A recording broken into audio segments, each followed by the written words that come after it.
that was so important. But these people who were parading, that picture that will always be emblazoned on my mind of that man walking with his Confederate flags in the Capitol. The first time a Confederate flag had ever entered the U.S. Capitol. We got to think about that white supremacy mentality. But I want us to be very clear, people, that this administration has two vicious, ugly elements to it. And one of those is what's called the white supremacist, base clause. All the, people who are just of that mindset that, the McMichaels and others who just don't want to see black progress. Remember that at the hate crimes trial, it was talked about how they hated Dr. Kuhn, what they called Dr. Kuhn Day, because they didn't believe in Dr. Martin Luther King. It was talking about how they talked about Julian Bond, should have been dead and in the ground when people talked about his past, just how they hated him. And all of these racist ideas that they espouse. So that's the basis of so much of this anti-immigration stuff. It's just another, racism. And, and don't folks, don't you be running around thinking that's only Latinos, because when they were talking about folks eating cats and dogs and being legal migrants and, going after, they were talking about black folks, black Haitians. Okay, so people don't get confused about the hate that is there. The other thing, Daryl, the other side is what I call team money. Team money is the oligarchs. You've been hearing everybody a lot about oligarchy. And some people have been trying to confuse you by saying, well, the Democrats have, they're billionaires and everybody has billionaires, Green Party, whatever. And it's nothing, and it's nothing wrong with that. But what's wrong, folks, is that it's wrong when you allow those billionaires to run your government. And when they're running the government, the small group of billionaires are running the government for their own benefit, not for what's in the interest of the general population and the general public. That's what an oligarchy is. And that's what's wrong with what's already happening in this administration. And I want you to know that of the 79, almost 80 executive orders that were rescinded by Trump yesterday, one of the executive orders, people, was the executive order that required federal agencies to lower prescription costs. Now, you tell me what that has to do with anything. How can you claim you're for the common person and be against making sure that prescriptions are affordable for all people to be able to live healthy in this country? Daryl? No, you're absolutely right. And Dr. McRae, I know that you wanted to comment on some of those issues as well. I know that there's the executive order they've put in that rescinds what President Biden did with regards to having the federal government agencies encourage people to register to vote, to have that available for them. So I know you have some thoughts on that. I do, but I before I get to that, I also want to add too, Barbara, with respect to perhaps a third consideration as well too, is these tech companies, oligarchs that are coming into form, also now control social media. Yes. And the impact of misinformation, disinformation, propaganda. Yes. It was one thing when it was just Fox News and some of the other channels, but now you're having, Meta, Facebook, TikTok, X. All of those are now controlled by these big tech guys. Washington Post, Los Angeles Times. The impact of that on our greater community, and with the disintegration of local news outlets, we don't have it like we used to. Sinclair Broadcasting owning 80% of the local news networks and things of that nature. That's a problem, and we don't have anything to combat that. That's why your show is so important, and we need so many more. You need to be on 24/7, and I know you don't have that time. but it's so vitally important, because that's how you control the mind. You know, Yes. folks aren't doing research like they used to. They had so many people with, you know, a thousand-fold people looking up the word oligarch because they didn't know what it meant. Yes. You know, just Because like day after election, can I rescind my vote? People don't know. That's a problem. And you know, Karen, it's people forget that there was an era called the robber baron era, Mm-hmm. where you had all these billionaires of their times, just taking over the country and just being unregulated and monopolizing everything and making it hard for people to live, to work without, being working in hazardous conditions. And it was all this that brought up the whole concept of breaking up monopolies. It was to fight back the robber baron era. And we are back to it again, except for, team money. Like you're saying, they're using social media. Bezos owns the Washington Post, and we saw the Post just renege its tradition of endorsing, a candidate for the presidency. We saw that in the LA Times. We're seeing this everywhere. People, misinformation, disinformation is dangerous. Cameron, are you still with us? Yes, ma'am. And Cameron, I know you. What did you think about what you saw yesterday? Because you watched everything. You watched the entire inaugural. What's your one, conclusion that you want to make sure to point out to people watching, listening, and to our show around the country, around the world?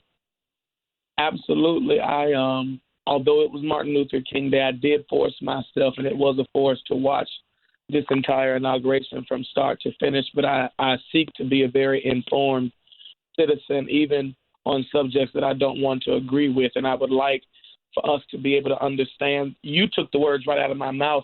First of all, with the rescinding of the executive order that lowered the cost of prescription drugs for those that are on Medicare and Medicaid.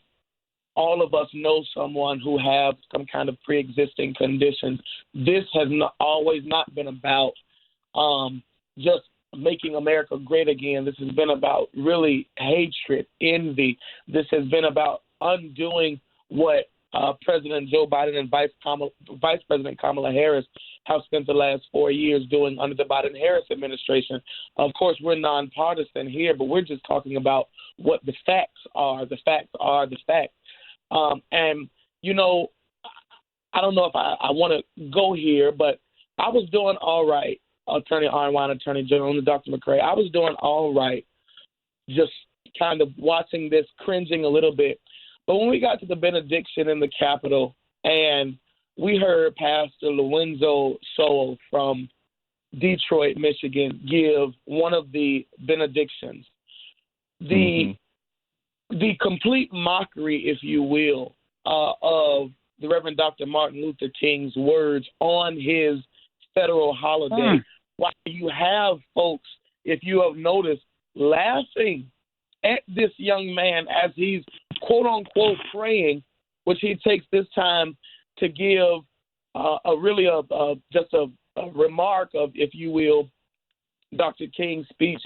I thought that was the most staunch contrast of the entire day, because when you are standing beside someone and who has gone against everything that we know in this democracy, and you're proclaiming in the stature of Dr. King that we need to let justice roll in Stone Mountain, Georgia, and all of these other things, when you have someone who is the chief architect of the dismantling of justice, the dismantling of democracy, that to me was where I couldn't take much more, because for him to be one of the only African American people to take part in this inauguration ceremony and to utilize that, it was a mockery of Dr. Martin Luther King. He does not stand for anything that we had. And then on top of that, my brother Edward Ward is texting me at the same time, and I was going to get to that. I know we got to get out of here in a few minutes, but give me just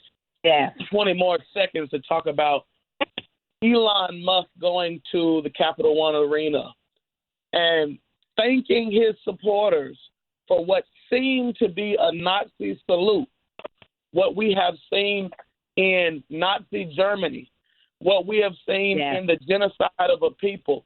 When we saw him give what seemed to be a Nazi salute, let me tell you, this is no longer hidden. This is no longer in a behind closed doors. We are seeing an oligarchy take place right now before our very eyes. And as I told people yesterday, this is not the time to get burnt out. Oh, we've got to work like we've never worked before. If we were tired, you better get an energy drink. You better get you a little bit of rest, get you a Red Bull, because the next quickly. And quickly, Cameron, how do people get in touch with you, sir? Quickly, if you want, I'm on Instagram, CamB, CAMB.8, Facebook, Cameron Barnes, and I'm on Twitter at I Say What You Thinking. If you go to TJC's Twitter, you'll be able to see mine. We're live the show as we speak. Thank you so much, Karen. How do people get in touch with you, Dr. McRae? Yeah, on X, I'm at KARMCR. On Blue Sky, I'm at Dr. Karen 1908, or CBM National at X or Blue Sky. Well, next week, everybody, tune in, because next week we're going to talk more about these executive orders. We're going to talk about the 12-plus ones affecting diversity, equity, and inclusion that were rescinded, and we're going to talk about the new ban on diversity, equity, and inclusion. What does that mean to you? Right. Because it means something. Let me assure you. Yeah. We're going to talk more about the mass deportations, etc. Daryl, it's all to you now. Take us home. All right. Thank you, Barbara. And certainly want to thank Dr. Karen McRae with the National Coalition of Black Men for being with us today, Marcus Arbery for all that he and the Arbery family does in the fight for justice, Kimberly Cummings Arbery, as well as Diane Jackson Arbery, who is also with us, Portia Miller, who's been with us, Cameron Barnes, one of our Gen Zs with Rainbow Push Coalition, always answers the bell whenever we call. He's there, and we so appreciate his involvement. Folks, we can tell you, be one of those ripples for justice that you heard me speak of, that Attorney General, that former Attorney General Robert Kennedy spoke of. Be one of those ripples for justice. You may not have a situation that everyone will hear about, but if you stand on your principle, if you stand for what you believe, and you're able to persevere and to win, that ripple ultimately becomes a wave that can overtake all that stands before it, so that justice can roll down, as Dr. King spoke of. Folks, until next Tuesday, noon, Eastern Standard Time, we encourage you to follow us at tjcoalition.org, to follow us on X at TJC_DC. We look forward to seeing you next Tuesday at noon here on WOL. Don't be Nelly, don't be Snoop Dogg, don't be Soulja Boy, don't perform for somebody else's freedom. Perform for your own freedom. Peace, everybody. Peace. The preceding program was paid for by Barbara Arnwine. We inherited this business from our father. Who got it from his father. We needed an emergency preparedness plan in case of fire, cyber attack, or anything. So we went to ready.gov and got free checklists, templates, and more to be prepared. Thanks to ready.gov, we worry less about keeping Rizzo and Sons in business. Only it should be Rizzo and Grandsons. And granddaughter. Right. Go to ready.gov for details on creating an emergency preparedness plan. Becoming a success is hard work. Protecting it isn't. Brought to you by the U.S. Department of Homeland Security, the Ad Council, and this station. News Talk 1450 and 95.9 WOL with the Carl Nelson Show. Weekdays from 6 to 10 a.m. Reverend Al Sharpton keeping it real from 1 to 4 p.m. And the Tavis Smiley Show from 4 to 7 p.m. Download our mobile app and take us everywhere you are, or listen live at WOLDCnews.com. The news and issues that matter to you most, from Carl Nelson, Reverend Al Sharpton, and Tavis Smiley on 1450 and 95.9 WOL. 1450 WOL, Washington, D.C. WDCJ, Washington 95.9. WMMJ HD2. WKYS HD2. And worldwide at WOLDCnews.com. The views and opinions of the following show do not necessarily reflect the views and opinions of News Talk 1450 WOL, Radio 1 Incorporated, or their management.